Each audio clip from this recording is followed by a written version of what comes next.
My name is Ed Lindley. Today I will interview Louis George, a veteran of World War II.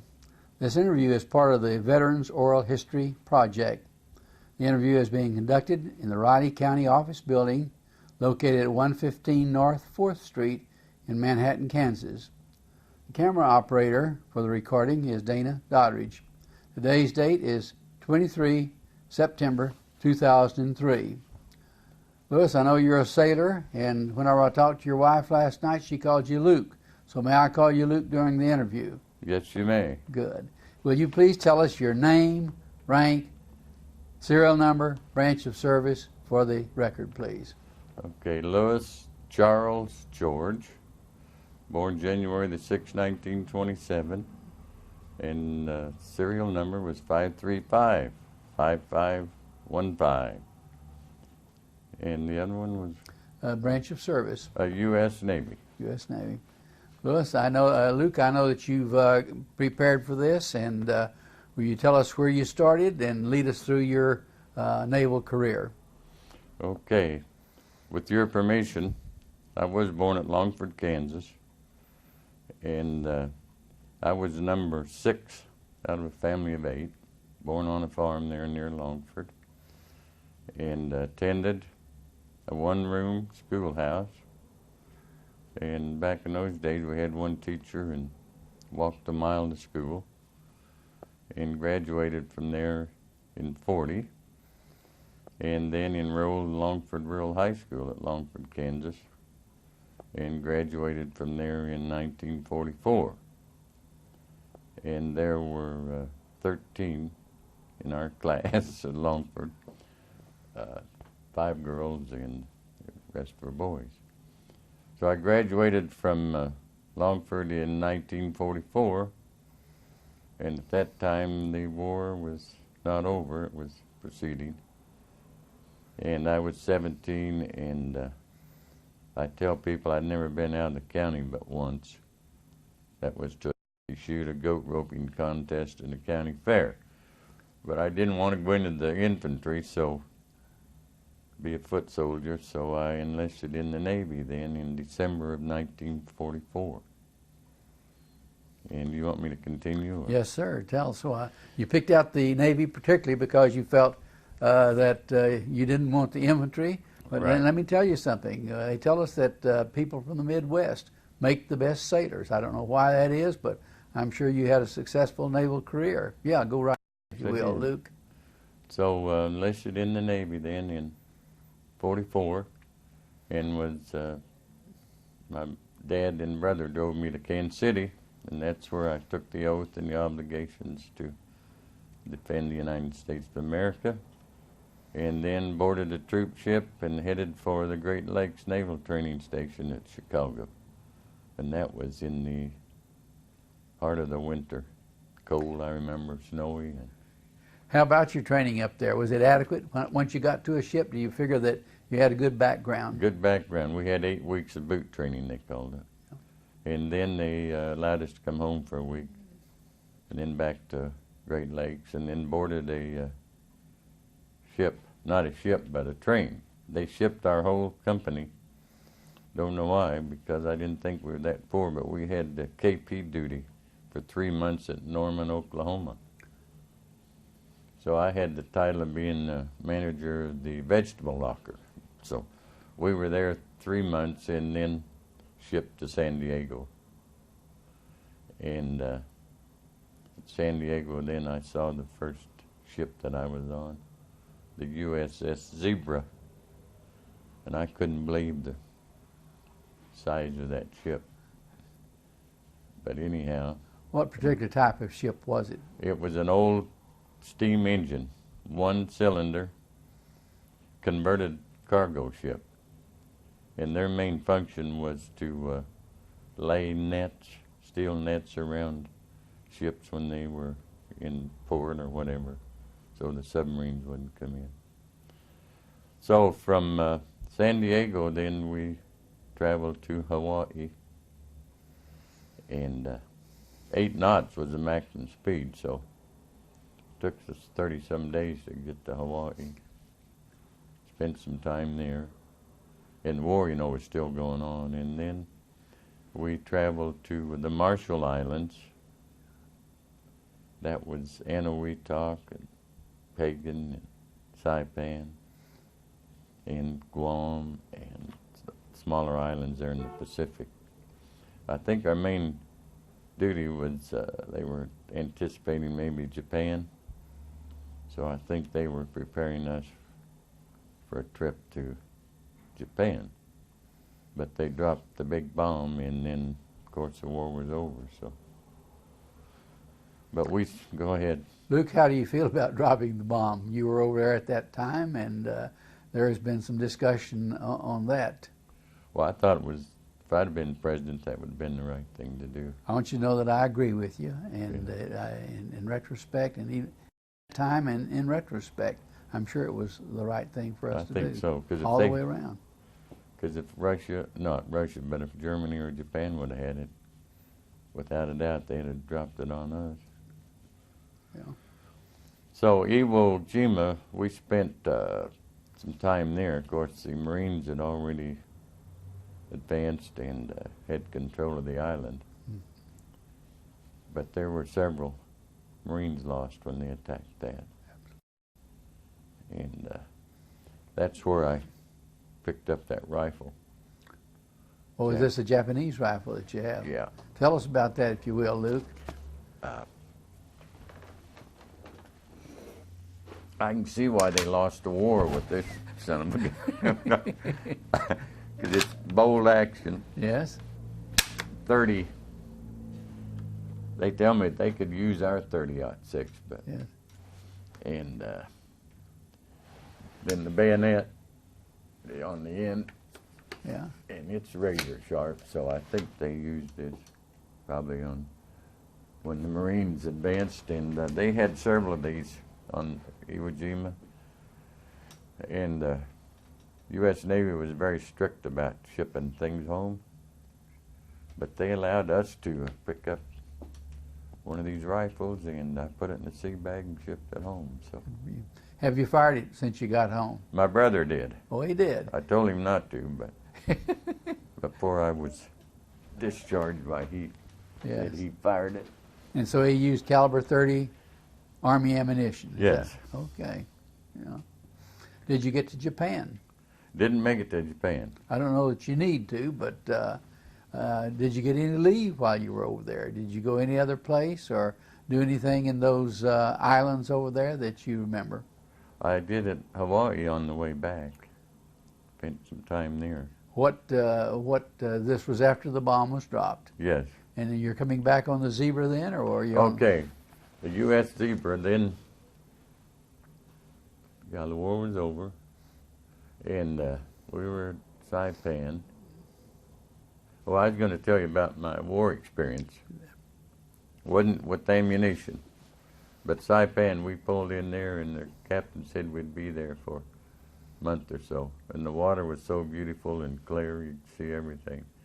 So he allowed us to go swimming. So we'd dive off in the bow of the ship and swim back to the stern. And the second time in the water, when I come up, I wasn't sure what it was, but a Portuguese man-of-war. Sting, they have long tentacles about 20 feet down, and that had wrapped around my shoulders and neck. And so they lowered a boat and got me out of there, but boy, that did sting. I thought it was an octopus, but that was the only war experience I had. Did they hospitalize you on the ship then? Nothing they can do except the doctor said take a hot shower and soap down good. And yeah. I had welts, like somebody had whipped me with the black snake, but oh, be darned. no problem. Okay. Okay, then the USS Zebra headed back to the United States. The war was over, and at that time, you would be discharged if you had so many points. And I didn't have enough points, so I was transferred to destroyer escort at Saipan, USS Wilhoit, DE-397. Duty pretty much the same as it was on the Zebra? Yes. I see. It was diesel, and the Zebra was steam reciprocating. engine, and USS Wilhoit was diesel. So Did you have certain duties on the Wilhoit? yes, I started out as a seaman, and they thought maybe I could be in the engine room, so then I transferred to motor machinist mate, so I was in the engine room most of the time. Was this experience worthwhile to you later on as a civilian? Yes, definitely. Especially the steam. The locomotives, you know, the old trains, they operated the same way. You say that you got some leave in Hawaii. Yes. Anything Just happened? there, just on the island, and then we headed for San Diego, back to San Diego. And then they allowed us a 2-week leave. So I come home from San Diego back to Longford. And then returned to San Diego, and we headed for the Panama Canal, because we had to dump the ammunition at Philadelphia. See. So we went through the Panama Canal, which was a great experience, into the Atlantic. And at that time, we had sort of a skeleton crew, because they had discharged, sent many of the sailors home. But anyhow, we traveled to Philadelphia, Pennsylvania. That's the Delaware River, yes, to unload the ammunition and other supplies. And there was a German ship, Eugenia, in the Delaware River when we was going in that morning. I was in the engine room, and it was very, very foggy, and they had the fog going. Yes. But I don't know what happened. Somebody was asleep, but we glided into that German bow. And I was in the engine room, and I could see the water level up about 8 feet. So I thought the war had started over again. They sounded general quarters and everything, but nobody was injured. And then it took about, 3 months to repair the ship. See. So I come home, another leave, and then returned to Philadelphia. And then we went to Jacksonville, Florida. That's where the ship was buried or decommissioned. So that was kind of the Now you got discharged then someplace along the way. There you go. Where did this take place? That took place in Jacksonville, Florida. Okay. And before we leave it, do you have some pictures of you, we'll say, whenever you were in the Navy? Anything there that you can show us?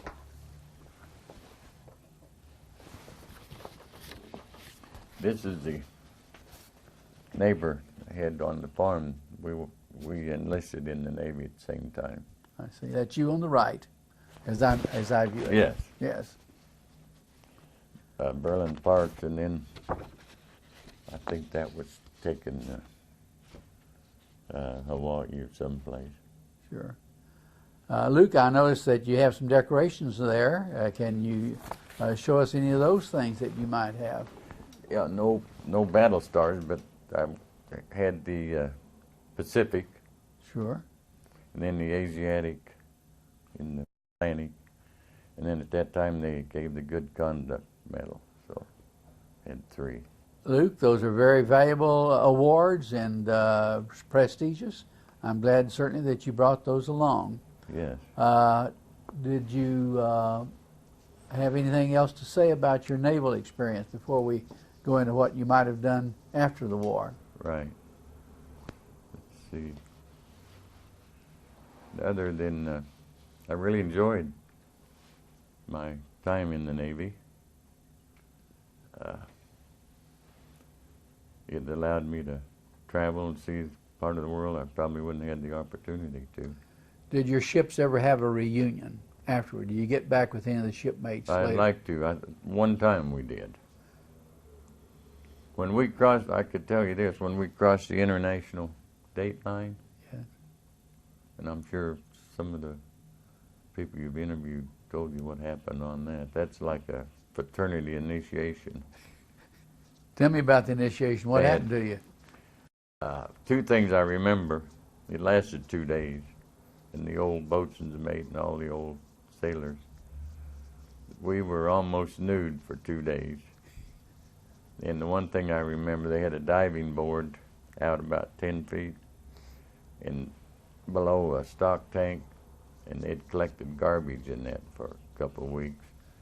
So they marched us out on that diving board and then pulled the pin, and we were blindfolded.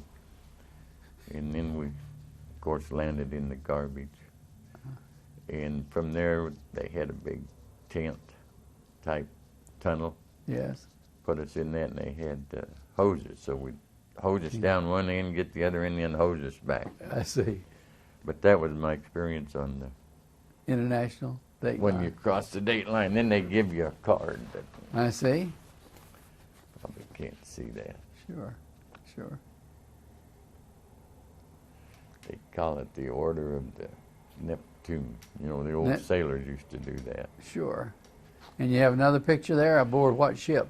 Oh, now this, when we were at Iwo Jima, Yes.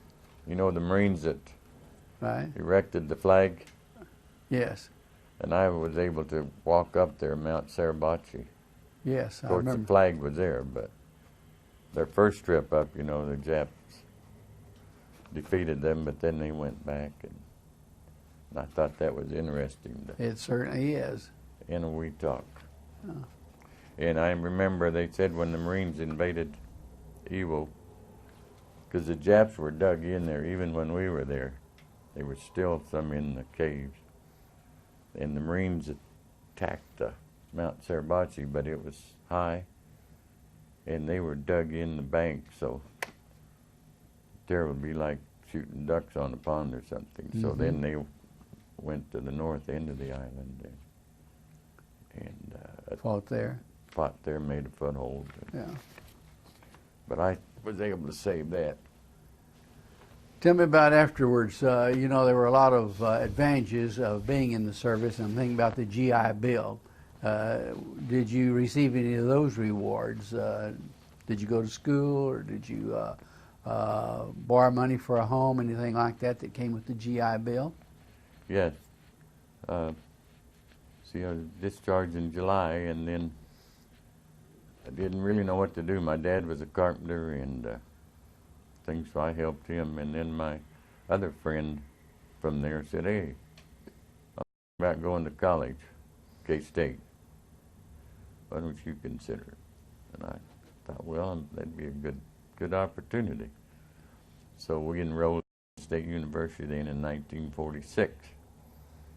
And then I graduated in 1950 here at K-State. And yeah, the Navy allowed me to see the world, and then gave me an opportunity to go to college. Good. I had to pay for the last semester. I had seven semesters under the GI Bill. What did you study, Luke? And did you use that particular education later on in your professional life? Yes, I did. I started out in mechanical engineering. Wanted to be an engineer, but at Longford, the highest math we had was 8th grade math, I remember. And then first year in college, I had algebra, trigonometry, and chemistry, so my gray matter just wasn't sufficient to handle that, apparently. You weren't prepared for it. Wasn't prepared. Yeah. Sure. So I switched to education Good for you. and received a degree in education. So I taught school then for 11 years after graduating. 2 years up at Whiting. Plus I was also a coach. I coached football and basketball and other sports. Good.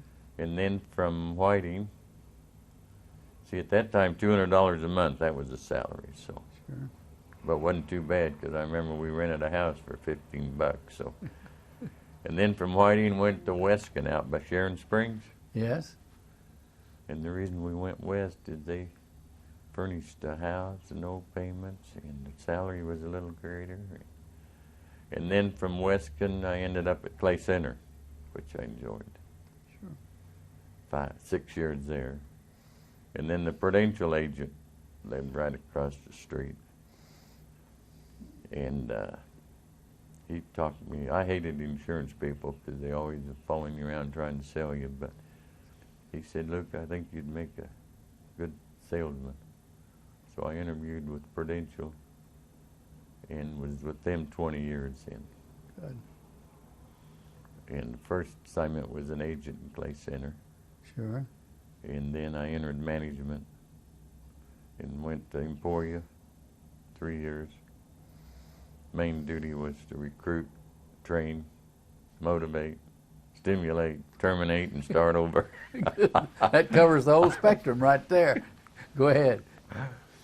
And from Emporia then went to St. Louis 3 years. That was a great experience. Sure. St. Louis, a big town. And then from there went to Springfield, Missouri. Huh? And then back to Manhattan. Good. And then after 20 years in management, I think they kind of wanted me to go back into personal production, but I wasn't ready. So National Farmers Union stopped by. They needed a manager, so I left the Prudential then. And I tell people that I left Prudential, you know, buy a piece of the rock or own a piece of the rock. Yeah. I developed a hernia from carrying the rocks around, so I left. I see. Okay. Went to work for National Farmers Union then and retired in 1989. Good. Luke, you've had a real interesting naval and professional career. Have we left anything out along the way? Any incident that you'd like to tell us about? Yes, I would about my marriage. Please do. A lady from Clay Center, blonde, sweet lady. Everybody always says that. Bonnie Davis. Okay. And in 46, when I discharged from the Navy, I traveled to Clay Center, and she was working in the drugstore, dipping ice cream. So it took me quite a while to develop enough nerve to ask her, but I asked her for a date. So we met. Of course, then I was down here at Kansas State for 4 years. Sure. And she went to nurse's school. And then after I graduated, my friend there in Clay Center said, "Hey, you should come back because I think Bonnie wants to see you." So I asked her for a date. And 6 months later, we were married in 1950. Good for you. And we have 2 sons. Chris, he's a teacher here at Manhattan in the high school. And Tim is a teacher in St. Petersburg, Florida. And 3 grandkids. Good for you. You know, I'm married to a nurse, and I think there's a lot to be had if you marry a professional woman like that. I know every time the kids skinned their head or something like that, then my wife took care of that particular procedure, at least anyway. Right. So you've been real fortunate in that respect. Yes, I have. And it's nice that you taught school, and I'm sure pleased that your son would follow you in the profession that you picked out. Have we pretty much covered the waterfront then, as far as your military and professional experience? I think so, unless you have some. We want to thank you for coming in today, and thank you for your service to the United States. I enjoyed it. I'd go back again if I wasn't so old. Okay.